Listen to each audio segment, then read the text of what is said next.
et bienvenue dans Just 10 Minutes, l'émission qui va vous résumer la Corée en 10 minutes. J'y recevrai des personnalités qui ont vécu de près ou de loin au pays du Matakam. Nous parlerons de leur travail, de leurs actualités, mais aussi de leur amour. Bref, de la Corée en règle générale. Je vais tout de suite accueillir notre invité du jour. Bonjour Christophe. Bonjour Guillaume. Bienvenue dans Just 10 Minutes. Alors j'imagine que tu connais un peu le concept de l'émission. Oui, Un petit peu quand même. Je connais le concept de l'émission, oui. Je vais quand même le citer pour les téléspectateurs qui nous regardent. Le principe de l'émission est assez simple. Je vais t'interroger pendant 10 minutes. Je vais te poser des questions au travers de ton parcours, de ton regard sur la Corée. On a juste un chronomètre qui va s'afficher de 10 minutes. Et à la fin, en fait, on arrêtera l'interview, bien évidemment. Je ne sais pas si tu es prêt, du coup. Est-ce que c'est possible de faire plus de 10 minutes? Parce que je parle tellement que j'aimerais... Alors, la seule particularité, c'est que quand je vais poser des questions, on va arrêter le chronomètre. Donc, tu auras le temps de parler, ne t'inquiète pas de ce point de vue-là. Donc, première question que je pose à tous nos invités. Qu'est-ce qui t'a amené à t'intéresser à la culture coréenne? Waouh, alors déjà, juste cette réponse-là, ça va prendre plus que 10 minutes. Vas-y. Alors ça a été vraiment étape par étape. C'est-à-dire que la culture coréenne, en gros, ne m'a jamais vraiment intéressé au départ. En 2015, ça faisait 2 ans que j'avais créé une chaîne de télé sur le journalisme indépendant. Et en même temps, sur cette chaîne, on essayait de trouver, à créer de nouvelles séries télé. Et en fait, en regardant ce qui se faisait à travers le monde, je suis tombé sur Canal Play et j'ai eu des séries, comme on appelle ça, des K-dramas. Et j'ai commencé à bien aimer. Et je me suis dit, parce que j'adore écrire, pourquoi ne pas écrire une série franco-coréenne? Donc j'ai commencé à regarder si ça existait. Donc j'en ai vu aucune franco-coréenne réellement. Et donc j'ai commencé à écrire un scénario pour une actrice en particulier. Et j'ai commencé à essayer de rencontrer les Coréens pour m'aider à essayer de rencontrer l'actrice, rencontrer le directeur, etc. Et en même temps, en 2016-2017, il y a eu l'année France-Corée. Et pendant cette année, en fait, on a commencé à découvrir beaucoup de choses sur la culture coréenne, je trouve. Et c'est à ce moment-là que j'ai commencé à voir la richesse que ce pays pouvait apporter. Et donc, j'ai commencé à travailler pour le Centre culturel coréen, où j'ai fait plusieurs vidéos pour eux. Et de fil en aiguille, donc je commence à m'intéresser de plus en plus. Il y a un drama qui se tourne en France qui s'appelle The Package. Et le centre culturel m'appelle en disant qu'il cherche un producteur pour les aider à tourner en France, etc. Donc je rentre dans l'équipe technique. Et en même temps, je continue à écrire mon scénario. Donc c'est un petit peu complexe, hein. Je ne sais pas si on arrive à suivre. Hein. Mais donc je continue à écrire mon scénario. Donc il y a une Coréenne qui m'aide pour essayer de contacter l'agence, l'actrice pour présenter mon projet, parce que c'était ça mon but principal. Et on arrive à un moment à avoir le directeur de l'agence qui dit voilà, on veut voir un peu plus où vous allez sur scénario, envoyez-nous 4 épisodes écrits. Donc moi, j'avais déjà commencé à écrire des épisodes, on était déjà au 3e, donc on écrit le 4e, on envoie le scénario. En même temps, je continue à travailler sur le drama The Package. Et presque à la fin du tournage, il y a ce directeur qui dit venez en Corée, nous présenter le projet avec l'actrice, on va regarder ça et on va discuter. Et d'où je fais mon premier voyage en Corée, et pour aller vite, hein, parce qu'il n'y a que 10 minutes. Et quand j'arrive en Corée, je passe 3 mois là-bas, et 3 mois qui ont, je ne vais pas dire bouleversé ma vie, mais qui m'ont apporté un plus par rapport à ce que moi j'avais vécu en France. Et c'est de là où je suis tombé amoureux de la culture coréenne, et j'ai eu envie de faire d'autres choses par la suite. Donc en partant d'un scénario, mais même quand j'étais en France, je n'étais pas plus intéressé que ça, même si j'écrivais le scénario. C'est en allant dans le pays que je me suis rendu compte qu'il y avait beaucoup de choses qui m'intéressaient. Sachant que à 3 minutes quand même pour ça. Sachant que tu as fait beaucoup de documentaires, à la fois sur ta chaîne spécialisée dans les arts martiaux, mais aussi sur le Brésil notamment. Donc avant tout, tu viens du milieu du documentaire. J'imagine que tu as tourné des documentaires aussi en Corée. Est-ce que c'est simple de tourner en Corée et quels sont les sujets de prédilection que tu voulais pendant tes 3 mois, tes 3 premiers mois? Qu'est-ce que tu t'es dit justement, tiens, je veux montrer ça en fait au public français? Alors c'est vrai que j'ai oublié de le préciser pendant ma présentation, c'est que quand je suis parti en Corée, je travaillais déjà pour la chaîne MyTF1, donc qui appartient à TF1, qui est leur replay. Et j'avais déjà fait plusieurs documentaires, dont des documentaires sur le Brésil, pendant la Coupe du Monde et pendant les Jeux Olympiques au Brésil. Et en fait, quand je suis parti là-bas, moi, quand je pars quelque part, j'aime bien faire plein de choses à la fois. C'est-à-dire que j'y allais pour rencontrer l'actrice et le directeur de l'agence. En même temps, je finissais le tournage de The Package et en même temps, je tournais des documentaires pour MyTF1 ce que je leur avais proposé au début, c'était qu'est-ce qu'un drama coréen, parce que moi, c'était les premières choses que j'avais vues sur la Corée, et les expats en Corée du Sud. Donc je partais en faisant ce genre de documentaire d'abord sur mes 3 premiers mois. Plus, je suis quelqu'un qui aime les rencontres et qui aime préparer sans préparer. Bon, tous ceux qui me connaissent le savent très bien que les préparations, c'est pas trop mon fort.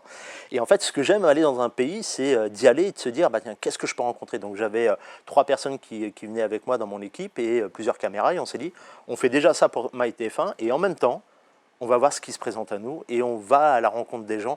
Et je trouve que c'est là où on apprend plus de choses, que la majorité des choses qu'on fait à la télé sont bien écrites, bien structurées. Et parfois, on ne dit pas ce qui se passe réellement ou la vérité, où on montre tout le temps les mêmes choses, quoi.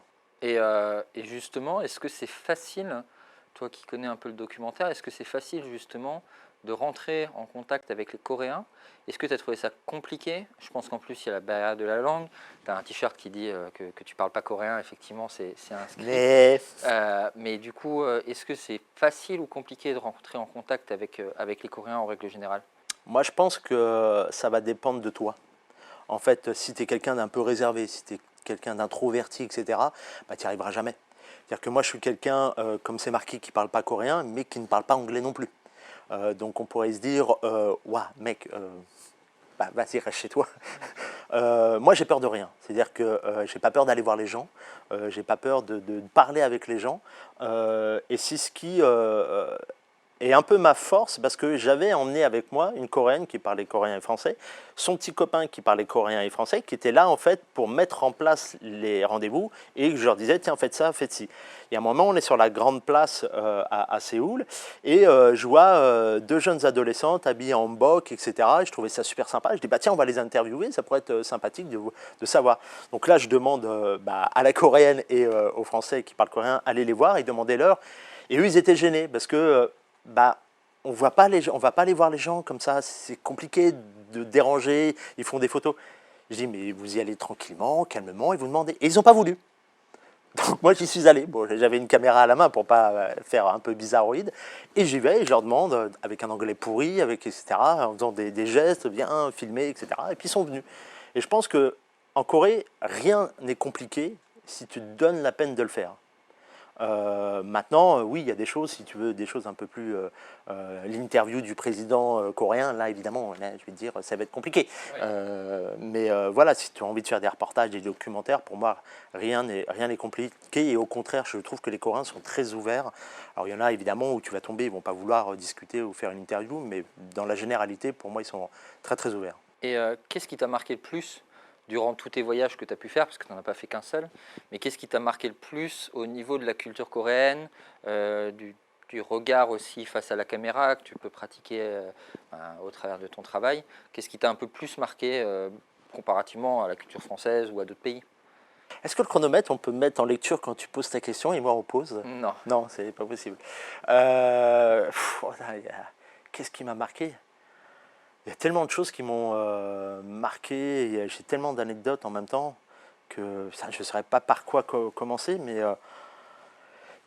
disons, il y a un reportage que j'ai fait dans le grand marché aux poissons. Alors moi, je ne suis pas très crustacés, poissons, etc. C'est assez compliqué. Mais j'avais envie de montrer cet endroit parce qu'il est vraiment gigantesque et magnifique. Et donc, je suis avec une Coréenne et on est en train de présenter plusieurs petits stands. Et il y a une Ajuma qui est là, très rigolote, très souriante. Viens. Et là, elle me sort 2 crustacés. Quoi, je ne sais pas si on appelle ça les crustacés. Elle prend comme ça et elle appuie comme ça devant nous à la caméra et elle rigole. Et en fait, c'est des choses qui ressemblent alors, désolé, hein, à des sexes.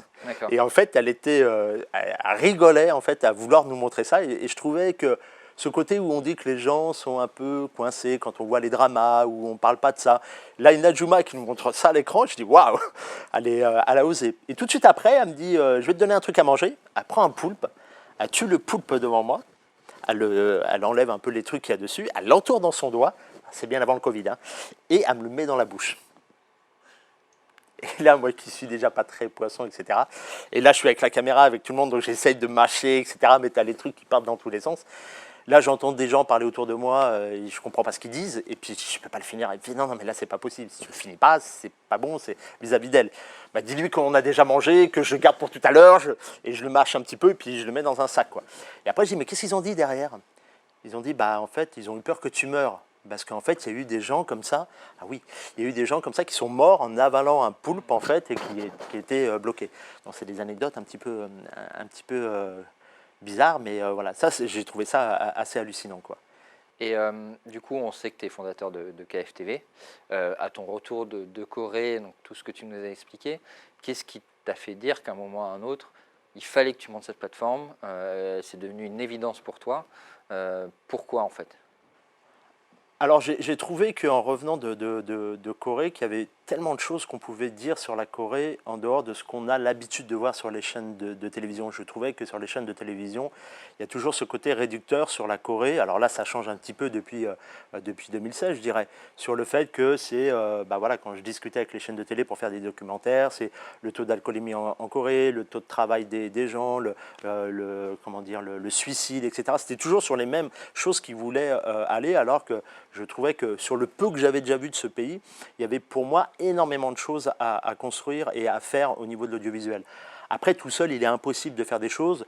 Je n'ai pas un niveau d'études très élevé, et puis surtout en culture coréenne, je ne suis pas vraiment très haut. Donc j'avais besoin de m'entourer de gens qui avaient envie d'aller loin avec ce projet-là et qui avaient envie de créer ce projet. Donc j'en ai parlé autour de moi en disant, voilà, j'ai cette idée-là, tout seul je ne peux pas le faire, c'est impossible. Et est-ce que vous êtes partant pour qu'on essaye d'aller dans cette folie de créer une plateforme KFTV où on essaierait de mettre en avant la culture coréenne par documentaires, reportages, émissions, etc. Donc c'est toujours compliqué au jour d'aujourd'hui, mais on avance, et voilà, je suis surtout entouré de bonnes personnes qui ont de bonnes idées, etc., comme ce genre d'émission, monsieur, et c'est bien de mettre en avant les gens, ça c'est important. Et du coup, est-ce que tu envisages de repartir en Corée, de t'installer là-bas? Est-ce que c'est un projet parce que tu es devenu tellement fan de ce pays-là que du coup tu veux t'installer ad vitam aeternam là-bas? Ou comment tu envisages un peu la suite Alors je suis fan de la Corée, mais en même temps je suis fan de mon pays. C'est-à-dire que je suis à la base français, donc je suis quand même voilà, amoureux de mon pays à la base. Vivre tout le temps en Corée, non. Vivre tout le temps en France, non, parce que je suis quelqu'un qui a déjà beaucoup voyagé à travers le monde et j'adore les voyages, j'adore les rencontres. Donc je dirais que j'aimerais pouvoir faire 3-6 mois en France, 3-6 mois en Corée, et bah, présenter la culture coréenne aux Français, mais aussi aux Européens, et après présenter aussi la culture française aux Coréens. Parce qu'on a écrit quelques émissions qu'on aimerait tourner en France avec des stars coréennes. Bon, là, à cause du Covid, c'est très compliqué de mettre les choses en place, mais voilà, faire le pont entre les deux et puis faire des voyages entre les deux, c'est bien. Eh bien écoute, comme tu le vois, Ah, déjà le chronomètre pas te est racheter 10 terminé. minutes là? Non, tu peux pas. Mais du coup, tu reviendras peut-être. On ne sait pas si on t'invite. Et dernière question justement que je pose à tous mes invités. Mais concrètement, quels sont un peu les conseils que tu peux donner aux gens qui ont envie de vivre en Corée, de s'installer là-bas, d'entreprendre là-bas, voire aussi d'entreprendre sur un sujet coréen mais en France? Qu'est-ce que tu as envie de leur dire en fait face caméra? Alors, face caméra. Alors j'ai entendu déjà beaucoup de personnes dire qu'il était important de connaître la langue, qu'il était important de connaître bien son projet, qu'il était important de connaître la culture coréenne, qu'avant d'aller dans ce pays-là, il était important d'avoir un réseau, etc. Alors oui, je dirais que dans l'ensemble, oui. Mais si vous n'avez pas ça, je dirais que c'est pas grave. C'est-à-dire que moi, il y a un dicton coréen que j'aime beaucoup, qui est Shijagi Panida. Commencer, c'est déjà la moitié du travail fait. C'est-à-dire que c'est mieux de parler la langue, parce que comme j'ai dit tout à l'heure, je ne parle pas anglais, je ne parle pas coréen, j'arrive à faire des choses, mais c'est vrai que si on parle la langue, c'est mieux. Mais si vous ne parlez pas la langue, n'ayez pas peur, vous pouvez y aller. Je veux dire, il ne faut pas avoir peur de vouloir créer quelque chose quand vous aimez quelque chose. Après, il faut être réaliste entre ce qu'on voit dans les dramas, dans la K-pop, etc., et ce qu'on arrive à faire. Souvent, on entend des gens dire j'ai envie d'être chanteur de K-pop, j'ai envie d'être acteur de cinéma, etc. Que ça soit la Corée ou dans n'importe quel pays du monde, tout est difficile. C'est-à-dire être chanteur ou être acteur, c'est compliqué. Mais moi, je dirais, allez-y, testez. Moi, je suis parti en Corée pour un scénario de film. À la fin, on a créé KFTV. Donc, en partant de quelque chose, vous allez peut-être pas y arriver, mais ça va peut-être vous emmener à travailler sur autre chose, mais toujours sur la culture coréenne. Donc n'ayez pas peur, et je ne vais pas dire n'écoutez pas les autres, parce que là je vous donne un conseil et je vous dis de ne pas écouter les autres, mais faites ce que vous avez envie de faire et surtout testez ce que vous voulez faire. Parce que c'est comme ça qu'on progresse dans la vie en ayant des échecs, en ayant des réussites, et c'est comme ça qu'on arrive à se lever, je pense. Et c'est pas grave si on ne parle pas la langue, hein. C'est clair. Bah écoute, je te remercie Christophe pour tes réponses, c'était super intéressant. Merci aux spectateurs de nous avoir suivis et je vous dis à bientôt dans Just 10 minutes. Au revoir. Est-ce que je peux rajouter quelque chose? J'aimerais, parce que tu fais partie aussi des personnes qui ont voyagé à travers la Corée, j'aimerais faire une interview de toi et qu'on en connaisse un peu plus sur toi et sur ton vécu en Corée, parce que je crois que tu es resté 2 ans en Corée, non? Ouais, un peu plus, ouais. Est-ce que tu voudrais qu'on fasse une interview? Ouais, allons-y. On fera Maintenant ça. ou On peut le faire après, ouais. on le fait après? Ouais. Ok, on fait ton interview après alors.